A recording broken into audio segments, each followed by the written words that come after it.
Ouais, je suis bronzée, ouais. Je reviens de vacances. Ouais, je parle du nez, ouais. Je suis revenue de vacances.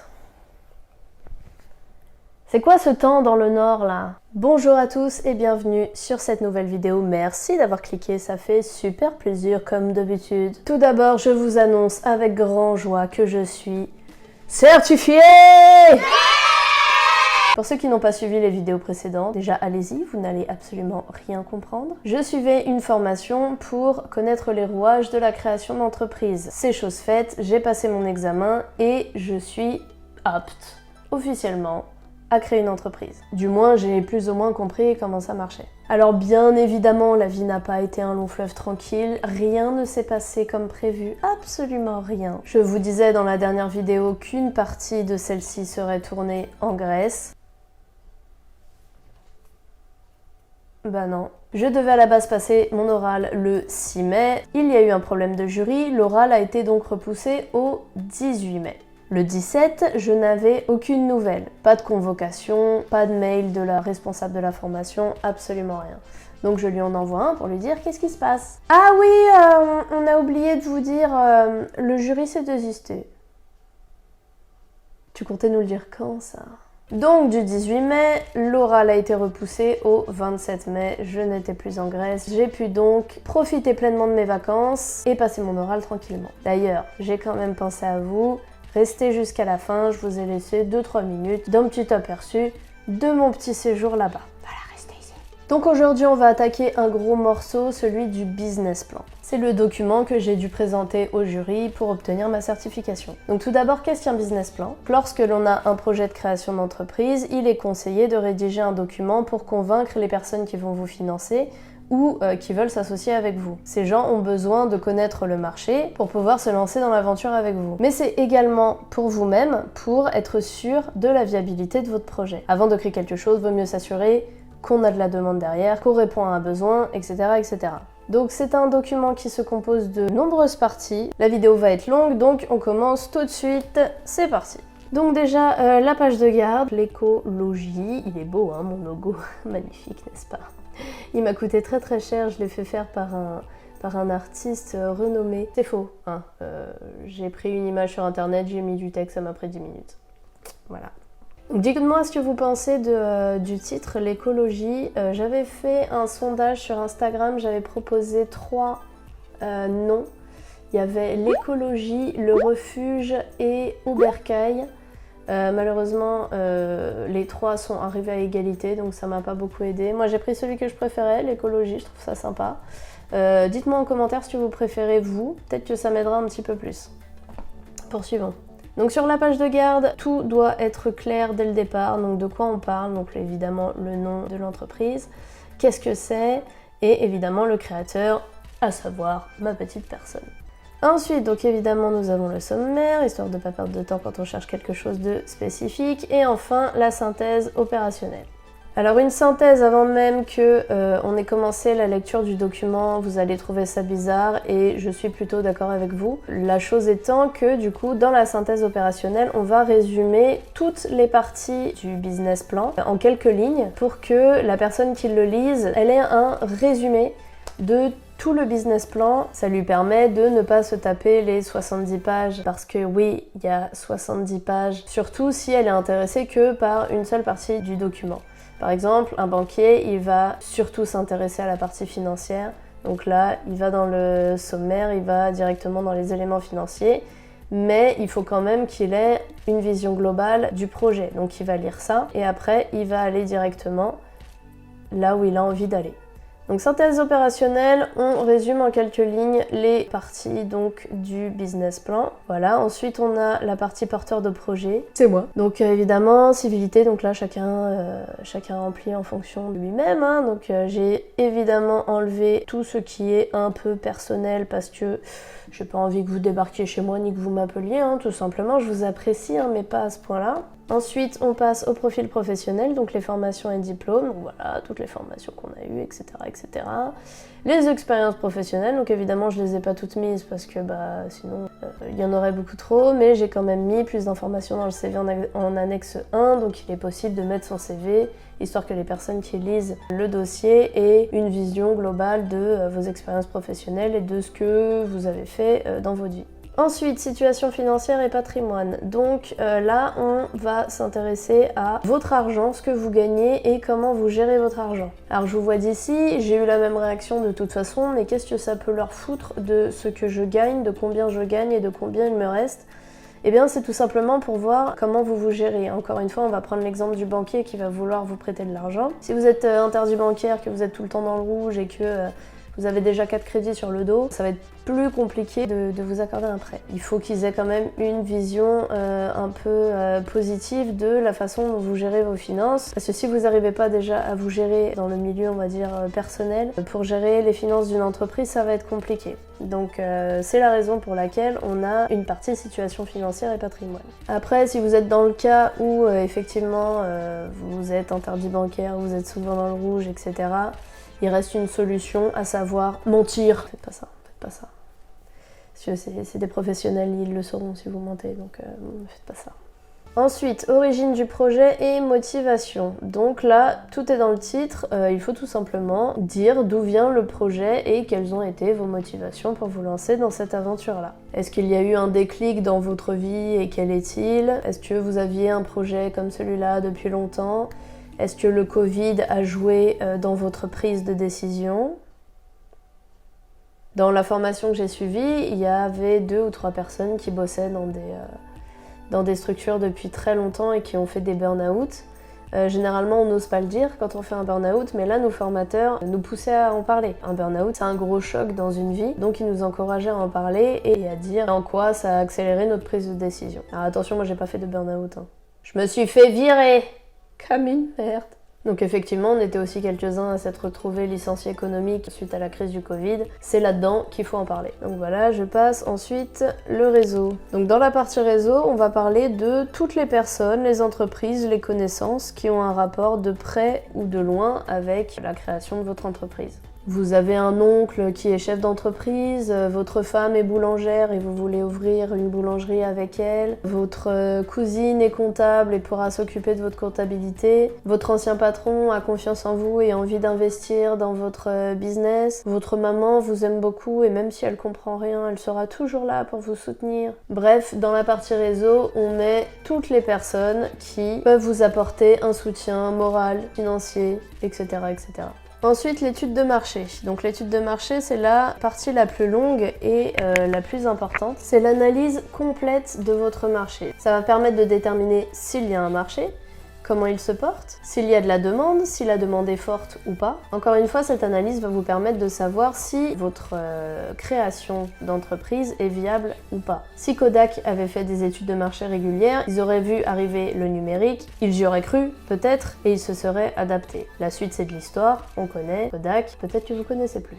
Donc une étude de marché, ça ne se fait pas uniquement à la création de l'entreprise, ça se fait tout au long de la vie de l'entreprise. C'est important d'analyser le marché régulièrement, de voir comment il évolue pour pouvoir s'adapter rapidement. Alors, comme vous pouvez le voir, j'ai pas mal de données chiffrées. Donc là, ici, vous allez retrouver un petit graphique et ici, je ne parle que de chiffres. Donc ces chiffres, je les ai pas sortis de mon chapeau, hein, évidemment. Je suis allée tout simplement sur le site de l'INSEE et j'y ai trouvé quasiment toutes les informations que je cherchais. Donc s'il y en a parmi vous qui font des études de marché ou qui cherchent de vraies infos, des vraies données officielles chiffrées, l'INSEE c'est une petite mine d'or, on y trouve quasiment tout. Le graphique, je le sors pas non plus de mon chapeau, donc en plus d'avoir fait beaucoup de recherches sur le site de l'INSEE, j'ai aussi créé moi-même un questionnaire que j'ai divulgué sur des forums de voyageurs, étant donné que ma cible principale, ce sont les voyageurs, pour voir comment ils allaient recevoir la chose et si éventuellement ils seraient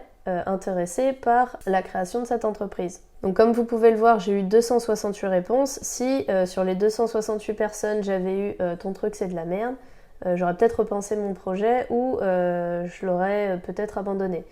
Là, en l'occurrence, c'est vrai que la question qu'on peut se poser dans un projet comme celui-là, à savoir créer une auberge de jeunesse, créer un hébergement touristique en pleine crise sanitaire alors que le tourisme est tombé à zéro ces 2 dernières années, on peut se demander si c'est quelque chose de judicieux. Donc, qu'est-ce qu'on fait? On demande aux principaux intéressés ce qu'ils en pensent. Et donc à la question « Pensez-vous voyager à l'étranger ces prochaines années ?» Donc encore une fois sur 268 personnes, 94,4 ont répondu oui. Donc la question elle est vite répondue. Donc est-ce que c'est une bonne idée?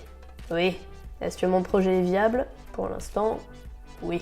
Donc tout au long de mon business plan, j'ai mis des petites réponses comme ça au questionnaire pour appuyer certaines décisions que j'aurais pu prendre. Alors pour n'importe qui s'intéresserait à mon projet, même si c'est pas quelqu'un qui me finance ou quoi que ce soit, même parmi vous, peut-être que quand vous voyagez, vous allez plutôt dans votre famille ou dans des hôtels, des gîtes, etc. Et peut-être que vous vous dites « Une auberge de jeunesse, mais c'est pour les gueux, qui s'intéresserait à ça ?» Alors je tiens à vous dire que si ça ne vous intéresse pas vous, ça ne veut pas dire que ça n'intéresse pas les autres. Donc là, pour convaincre une fois de plus mon lecteur, je ressors une petite réponse à mon petit questionnaire.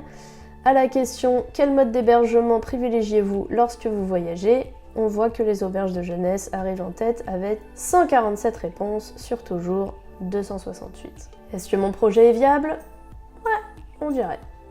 Alors pourquoi je vous parle de ça? Essentiellement parce que quand j'ai commencé à parler de ce projet et notamment à le diffuser sur les forums, j'ai eu pas mal de... Non, j'ai pas eu beaucoup de personnes non plus, mais j'ai eu quelques personnes qui sont venues me voir en me disant mais ton truc c'est de la merde, ça intéresse personne. J'ai même quelqu'un qui m'a dit oh non, abandonne. Pourquoi pas? Faut pas oublier que la plupart des personnes sont stoppées par leurs propres limites. Ils se disent que si eux ils peuvent pas faire ça, personne ne peut le faire. Si eux ça les intéresse pas, ça intéressera personne. Si vous avez des gens comme ça dans votre entourage, et vous en avez, c'est évident, déjà n'écoutez pas ce qu'ils vous disent et surtout pensez à les écarter gentiment de votre vie. Parce que c'est des gens qui vont de toute façon vous tirer vers le bas et qui ne vous aideront pas dans la réalisation de vos projets. Donc vaut mieux laisser ces personnes de côté et leur dire oui. D'accord, ouais, je vais abandonner, ouais. Fin de la parenthèse, poursuivons. La réglementation, donc je vais passer très vite dessus parce que c'est très chiant, hein, on va pas se mentir. C'est tout ce qui concerne l'administratif, les normes à respecter. C'est des heures et des heures de lecture et il n'y a pas tout dans le business plan. Et on en apprend quotidiennement, même quand l'établissement est ouvert. Je vous donne les grandes lignes concernant mon activité en particulier. Donc c'est un établissement recevant du public, un ERP. Donc il faut que je m'intéresse à tout ce qui est sécurité en règle générale, sécurité incendie, tous les équipements liés à la sécurité incendie, tout ce qui est personnes à mobilité réduite, le classement de l'établissement aussi, est-ce que c'est un établissement 1 étoile, 2 étoiles, 3 étoiles, les labels environnementaux, etc. etc. Bref, c'est un peu chiant, on va passer rapidement dessus et de toute façon c'est très très spécifique à l'activité de chacun. Je vais quand même vous parler d'une chose, je vais vous parler de tout ce qui est labellisation. Donc moi je veux créer un établissement qui soit écologique et donc je me suis rendu compte, je me suis renseignée, il y a un label qui existe pour l'hôtellerie en particulier qui s'appelle le label Clé Verte. On obtient ce label si on remplit certains critères écologiques. Ce que je ne savais pas, c'est que le label coûte de l'argent. Le prix dépend de la taille de l'établissement, du nombre de personnes qu'on peut accueillir, etc., etc. Il me semble que le prix le plus bas, c'est quelque chose comme 200 € et ça peut monter très très haut si c'est un très gros établissement. Donc je me suis rendu compte que si on faisait attention à son environnement, qu'on créait une entreprise verte, qu'on faisait gaffe à ce qu'on faisait, à ce qu'on achetait, à ce qu'on rejetait dans la nature, c'était payant. Mais si on ne le fait pas, ben c'est gratuit. Il n'y a que moi que ça choque ou... Enfin bon, on va pas refaire le monde aujourd'hui, hein. Poursuivons. Ensuite, nous avons la zone de chalandise et d'implantation. Donc on va commencer par le plus simple, la zone d'implantation. Donc qu'est-ce que c'est la zone d'implantation? C'est la zone où on va s'implanter. Donc là, vous avez une petite carte donc, qui représente ma zone d'implantation, personnellement. Donc vous voyez, ça, cet énorme étron, c'est la Nouvelle-Calédonie. Nous avons la capitale Nouméa qui est ici, l'aéroport international qui est au niveau du petit avion. Et moi, je veux m'implanter au niveau de la Croix-Noire, donc qui se trouve juste ici, qui est la ville de Païta. Bonjour aux Païtotes qui nous regardent, si vous nous regardez. Donc pourquoi Païta? Justement parce que c'est à mi-chemin entre Nouméa et l'aéroport, que c'est bien desservi par les transports, donc les personnes qui n'ont pas de véhicule pourront se rendre chez moi sans aucun problème. C'est une petite ville sympathique, pas bondée, c'est pas la capitale non plus, mais il y a des restaurants, il y a des commerces, donc les personnes qui viendront séjourner dans ma petite auberge pourront se sustenter comme bon leur semble. Parce que le but c'est aussi quand même de faire vivre la population locale, les commerces locaux, etc. etc. Ensuite, donc évidemment, il faut un petit texte pour expliquer pourquoi on s'installe ici, donc c'est plus ou moins ce que je viens de vous dire. Et enfin, nous avons la zone de chalandise. Donc vous voyez sur vos écrans, ma zone de chalandise, elle ressemble à ça. Donc ce n'est pas ce à quoi ressemble une zone de chalandise classique. Généralement, une zone de chalandise, ça ressemble plutôt à ça. En gros, généralement, quand vous vous implantez quelque part, vous avez une influence qui est autour de l'endroit où vous vous êtes implanté. Par exemple, si vous êtes boulanger, vous allez vous implanter dans une ville, votre zone de chalandise, vos principaux clients, c'est ceux qui vont se trouver autour de votre boulangerie. Donc vous allez avoir un cercle concentrique qui part de là où vous êtes et qui s'étend autour de votre commerce. Là, en l'occurrence, je ne m'adresse pas aux personnes qui sont autour de moi, bien au contraire, je m'adresse à des clients qui sont ailleurs. Les Calédoniens ne vont pas dormir chez moi, ils vont rester dans leur maison. Ou alors ça va être des Calédoniens qui vivent à l'autre bout de l'île et qui auront envie de passer quelques temps sur une côte qu'ils ne connaissent pas. C'est possible aussi, mais quoi qu'il arrive, je ne m'adresse pas aux personnes qui sont proches de moi géographiquement. Donc encore une fois, mes chiffres ne sortent pas de nulle part, donc j'ai trouvé ces données-là sur le site de l'INSEE encore une fois, et je me suis basée sur l'afflux touristique de l'année 2019 pour la Nouvelle-Calédonie.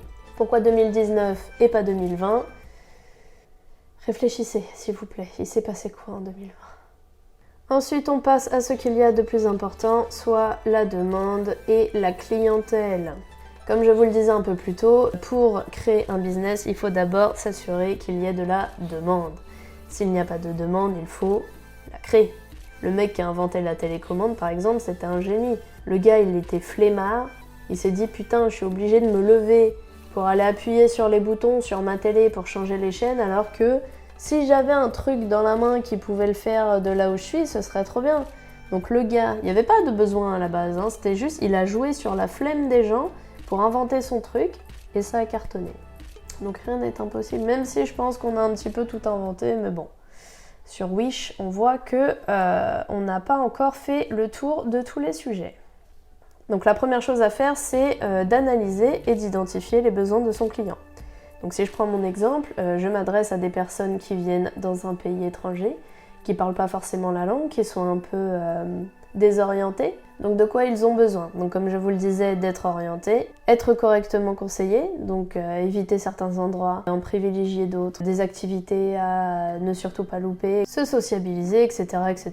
Je vais pas tous vous les faire, mais on n'oublie pas bien sûr de mettre des preuves concrètes avec des réponses à vos questionnaires et des données chiffrées qui ne sortent pas de votre chapeau et qui appuiera un peu plus vos propos. Ensuite, on va s'intéresser au ciblage. Donc dans la partie ciblage, on va s'intéresser très spécifiquement à notre clientèle. On va se demander qui c'est. Si par exemple j'ouvre un magasin de jouets, ma clientèle principale, ça va être les jeunes parents. Si, encore une fois, j'ouvre une boulangerie, ma cible principale, ça va être les personnes qui habitent autour de ma boulangerie. Là, on n'a pas de critères de sexe, d'âge, de catégorie socio-professionnelle. C'est un ciblage qui va plus être géographique et non social. Pour nous aider à définir notre clientèle, on va créer ce qu'on appelle un persona. Un persona, c'est un personnage fictif qui va être notre client moyen. On va lui donner un nom, on va lui donner un prénom, on va lui donner un métier. On va le créer de A à Z comme si c'était une vraie personne.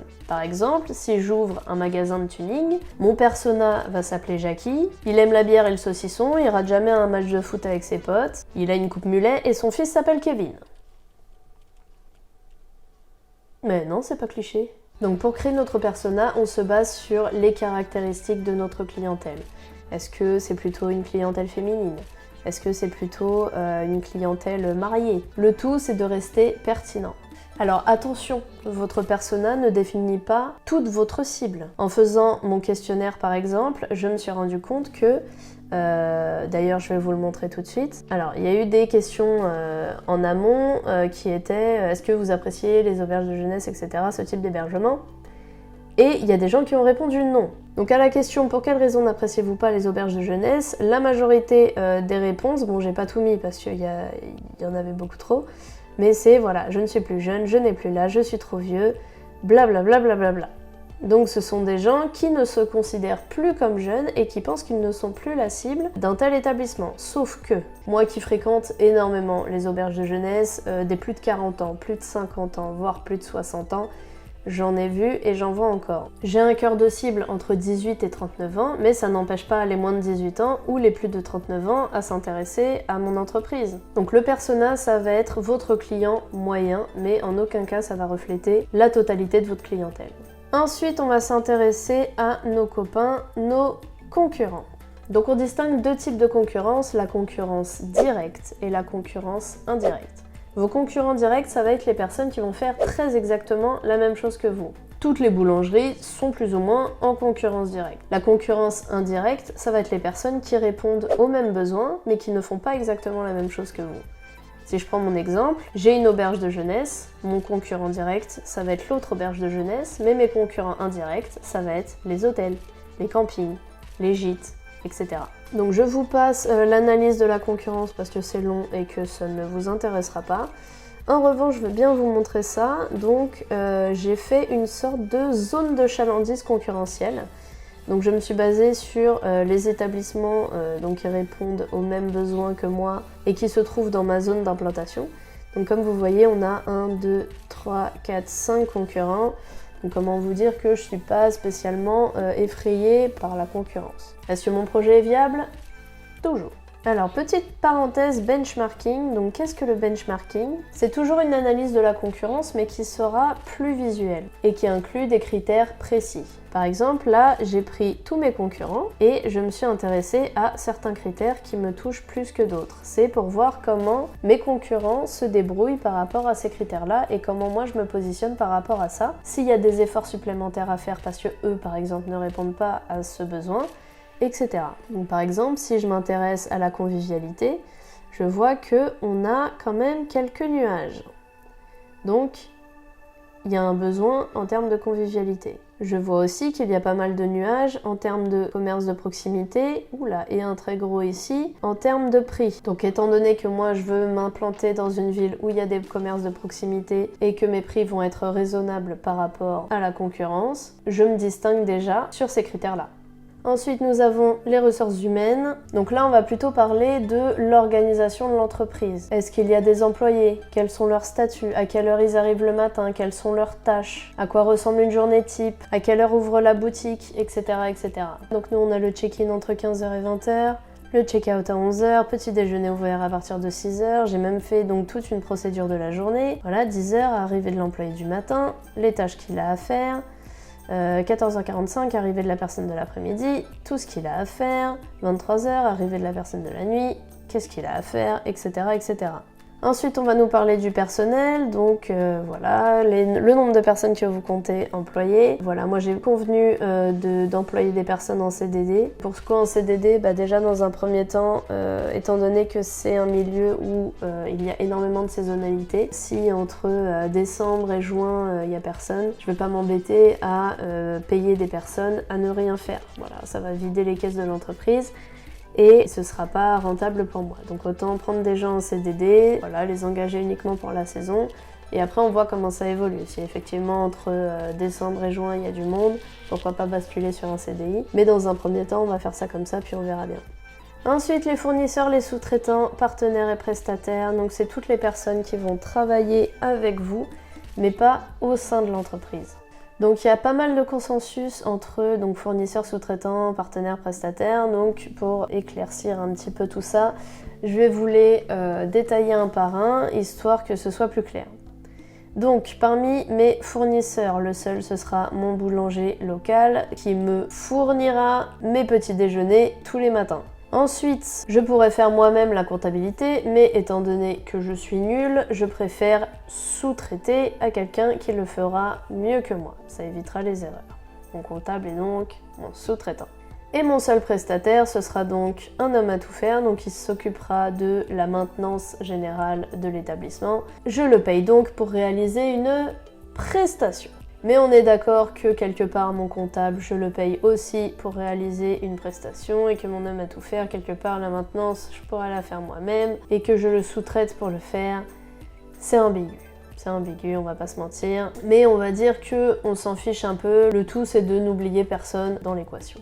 Ensuite, on passe à la stratégie commerciale. Tous les étudiants en marketing en sueur actuellement, n'hésitez pas à me corriger si je dis des conneries, ce sera fort apprécié.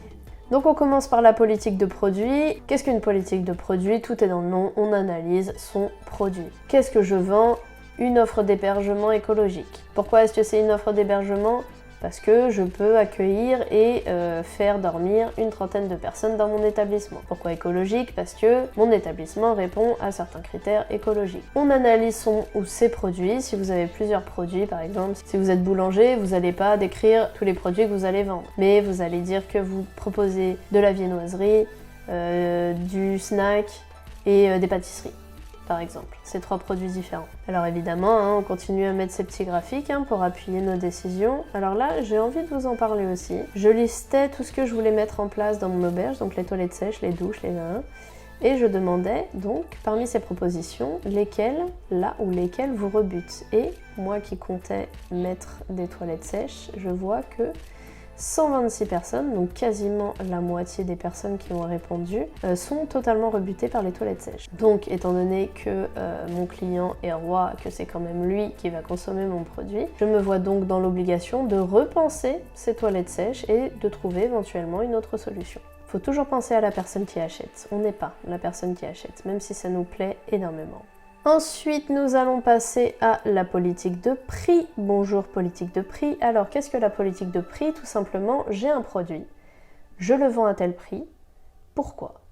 Si vous vendez une baguette de pain à 25 €, il faut justifier pourquoi vous la vendez à 25 €. Qu'est-ce qu'elle a en plus? Est-ce que c'est une question de qualité? Est-ce que vous vous alignez sur le prix des concurrents?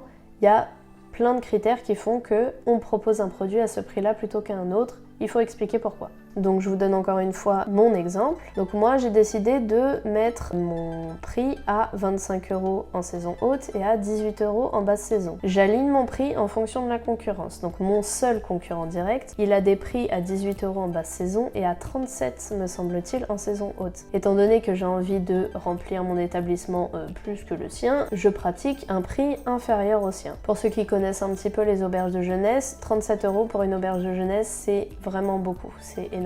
Mais étant donné que mon concurrent direct est tout seul dans la zone à avoir ce type d'établissement, il en profite pour mettre des prix un petit peu plus élevés. Donc peut-être qu'une fois que moi j'y serai, c'est lui qui reverra ses prix à la baisse pour être un petit peu plus dans le marché. Donc je m'aligne à la concurrence, mais j'écoute aussi ma clientèle, comme je vous le disais tout à l'heure. Donc si vous décidez de séjourner dans un établissement ayant mis en place plusieurs de ces propositions, combien seriez-vous prêt à payer pour une nuit ? Et on voit que la plupart des personnes qui ont répondu sont prêts à mettre entre 15 et 30 €. Et entre 15 et 30 €, c'est les prix corrects pour une auberge de jeunesse. Donc je m'aligne.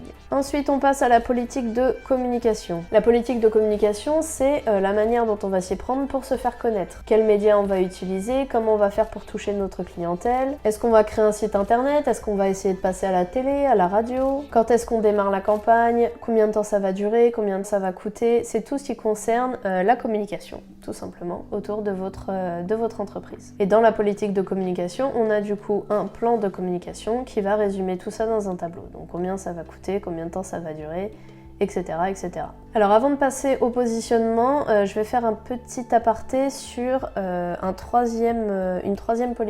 quatrième politique, qui est la politique de distribution, que moi je n'ai pas fait figurer dans mon business plan tout simplement parce que je ne suis pas concernée. Si j'avais vendu des produits physiques, j'aurais eu une politique de distribution parce qu'il aurait fallu que je distribue mon produit afin de le vendre. Là, en l'occurrence, c'est les clients qui viennent à moi et pas l'inverse, donc je n'ai pas fait figurer la politique de distribution. Mais si effectivement vous vendez des cosmétiques, par exemple, il va falloir la distribuer. Donc, comment vous allez faire? Est-ce que vous avez une boutique et vous faites de la vente en direct? Est-ce que vous allez passer par Amazon pour les vendre en ligne plus facilement? Est-ce que vous allez passer par des grands distributeurs comme Auchan, Carrefour, Sephora, tous ces distributeurs-là qui vont les vendre quelque part à votre place. Donc ensuite, on passe au positionnement. Donc, on en a déjà parlé, mais c'est comment on se positionne par rapport à certains critères, par rapport à la concurrence. Donc j'ai pris mes principaux concurrents. J'ai pris comme critère, est-ce qu'on est urbain, est-ce qu'on est rural, est-ce qu'on est écolo, est-ce qu'on est classique.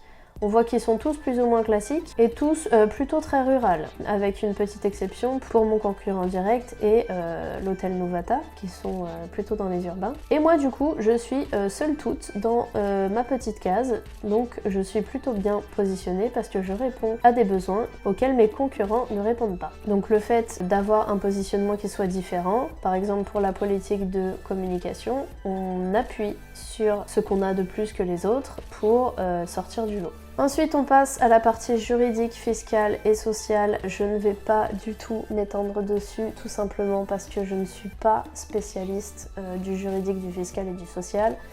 Mais si j'ai une chose à vous dire, c'est que si vous voulez vous lancer là-dedans, vous êtes obligé de vous faire accompagner ou de vous renseigner un maximum pour ne pas faire n'importe quoi parce que c'est extrêmement pointu et c'est hyper important. On peut pas faire ça au hasard, on peut pas choisir sa structure au hasard, son régime au hasard, c'est pas possible. Donc faites une formation, faites-vous aider, faites-vous accompagner par un avocat, un fiscaliste, un comptable, n'importe qui peut vous éclairer sur cette partie-là.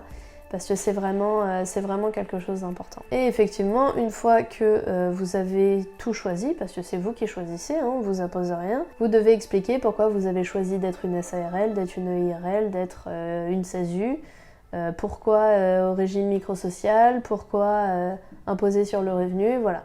Alors oui, vous pouvez choisir votre imposition.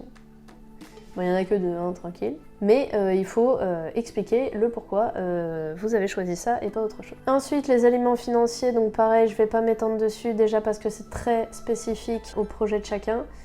Et c'est très long, c'est très barbant, hein, c'est que des chiffres et des chiffres. Ça va pas spécialement vous intéresser, mais en gros, ces tableaux-là vont vous permettre d'estimer votre chiffre d'affaires, au moins sur la première année. Généralement, c'est sur 3 ans, mais au moins sur la première année. Ça va vous permettre de vous rendre compte de ce qui va vous rester dans la poche à la fin de l'année, mais aussi ce que vous allez devoir dépenser tout au long de l'année. Alors en plus des factures et de la trésorerie, de votre chiffre d'affaires, etc., ça vous permet aussi de calculer combien vous allez devoir payer d'impôts. Et s'il y a des chefs d'entreprise qui nous regardent, force à vous, parce que je pensais pas qu'on se faisait autant quand on était chef d'entreprise, vraiment. Donc voilà, là on avait le plan de financement, donc comment on compte financer notre projet.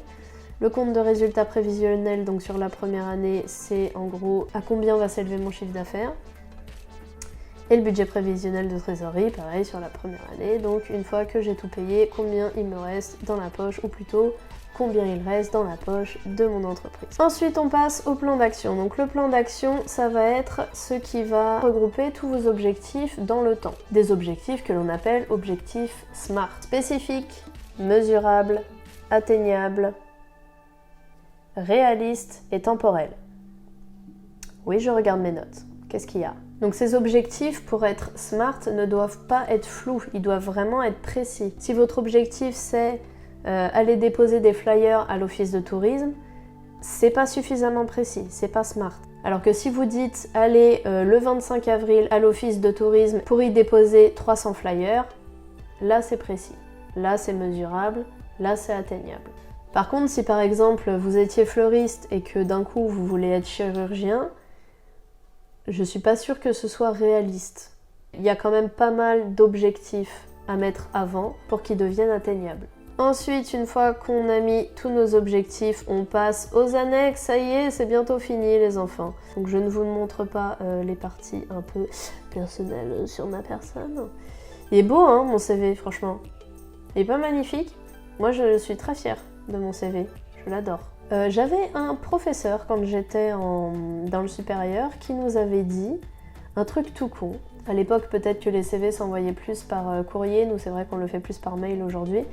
Mais il nous disait, truc tout con, votre CV vous l'envoyez dans une enveloppe rose fluo. Le but c'est juste de sortir du lot, d'être différent. Si votre enveloppe elle est rose fluo quand toutes les autres elles sont blanches et standard, vous allez déjà attirer l'œil sur votre personne. Déjà, alors qu'on n'a même pas ouvert l'enveloppe, vous allez taper dans l'œil du recruteur ou de la personne que vous voulez contacter. Donc, soyez différents, c'est important. Moi je prône ça, la différence, c'est cool. Donc ensuite, vous avez donc tous les tableaux dont je vous parlais un peu plus haut. Donc tout ça, je les ai pris sur le site de l'INSEE, donc c'est des captures écran, hein. Je me suis pas fait chier plus que ça. Voilà, voilà, voilà. On a encore une fois des petites cartes, donc voilà, avec les concurrents, la zone d'implantation, etc. Dans les annexes, vous pouvez y mettre un peu tout, hein. Voilà, ce que je vous parlais aussi, donc mon questionnaire. Bon, là, c'est pas très joli, mais moi, de toute façon, mon questionnaire, il a été numérique, hein. Je l'ai fait sur Google Forms. S'il y en a parmi vous qui veulent faire des questionnaires, Google Forms, c'est vraiment pas mal. Puis j'aime bien la façon dont ils reprennent les réponses. Les petits camemberts, les petits trucs comme ça, je trouve ça assez sympa. Puis c'est très clair et très facile d'utilisation, donc puis c'est gratuit. Donc Google Forms si vous avez envie. Donc voilà mon petit questionnaire, à quoi il ressemblait un petit peu. Bon là, comme je vous dis, c'est pas très beau. Et voilà, donc ça ce sont deux éléments que je n'ai pas fait figurer dans le business plan, mais que du coup je mets en annexe, histoire qu'on sache de quoi je parle. Donc encore une fois, je vais beaucoup parler aux étudiants en marketing. Le SWOT. Qu'est-ce que le SWOT? Alors le SWOT et PESTEL, ce sont deux éléments qui vont plus vous aider vous à identifier ce qui va vous aider et ce qui va vous desservir dans la création de votre business. Donc SWOT, Strength, les forces, Weakness, les faiblesses, Opportunities, les opportunités, Threaten, les menaces. En gros, qu'est-ce qui fait aujourd'hui votre force pour réaliser votre projet? Vous avez déjà de l'expérience dans le métier. Par exemple, quelles sont vos faiblesses? Vous n'avez, ben voilà, je vais reprendre le mien, aucun financement. Vous n'avez pas d'oseille pour le faire. Quelles sont vos opportunités? Le fait qu'un concurrent meure peut être une opportunité. Si le boulanger de la ville dans laquelle vous êtes implanté ferme boutique, bah c'est bien pour vous. Vous récupérez toute sa clientèle. Et enfin, les menaces. Concurrence déloyale par exemple, ou le Covid en ce qui me concerne par exemple, parce que si à cause du Covid le tourisme ne repart pas, bah, c'est une menace pour moi, je ne peux pas créer mon activité. Et ensuite l'analyse PESTEL, donc PESTEL ça va être tous les éléments extérieurs qui vont influer sur l'accomplissement de votre projet. Donc politique par exemple, la situation sanitaire, est-ce que le passeport vert va être mis en place ou pas? Est-ce qu'il n'y a que les personnes vaccinées qui vont pouvoir voyager ou pas? Ça ne me concerne pas directement, mais ça influe sur mon activité. Économique, donc est-ce que les gens vont vouloir repartir en vacances une fois que la crise sera terminée? Socioculturel, est-ce que c'est un endroit que les personnes ont vraiment envie de découvrir? Est-ce que ça a une culture assez forte? Ou est-ce que mon entreprise aura une culture assez forte pour attirer des gens? Technologique, est-ce que j'en suis encore à l'âge de pierre ou est-ce que je fais partie d'une technologie suffisamment avancée ou est-ce que la technologie avance trop vite pour moi? Écologique, est-ce que je suis un gros connard pollueur ou est-ce que je fais attention? Et l'ego, donc voilà, tout ce qui est légalité, donc ça fait partie de toute la partie réglementation et c'est pour ça que c'est important de surveiller son marché, de faire des études régulièrement pour être sûr de respecter la légalité, de ne pas être hors la loi à un moment donné sans même le savoir. Ce qui a été légal hier le sera peut-être pas demain. Comme l'esclavage, par exemple. Et voilà les gars, on a enfin terminé. C'était long, je vais pas vous mentir, mais c'était quand même un gros morceau et c'est un morceau qui est important. Surtout si vous vous lancez dans ce genre de projet et j'espère avoir aidé plusieurs personnes et encore une fois les étudiants en marketing s'il vous plaît, dites-moi ce que vous en avez pensé.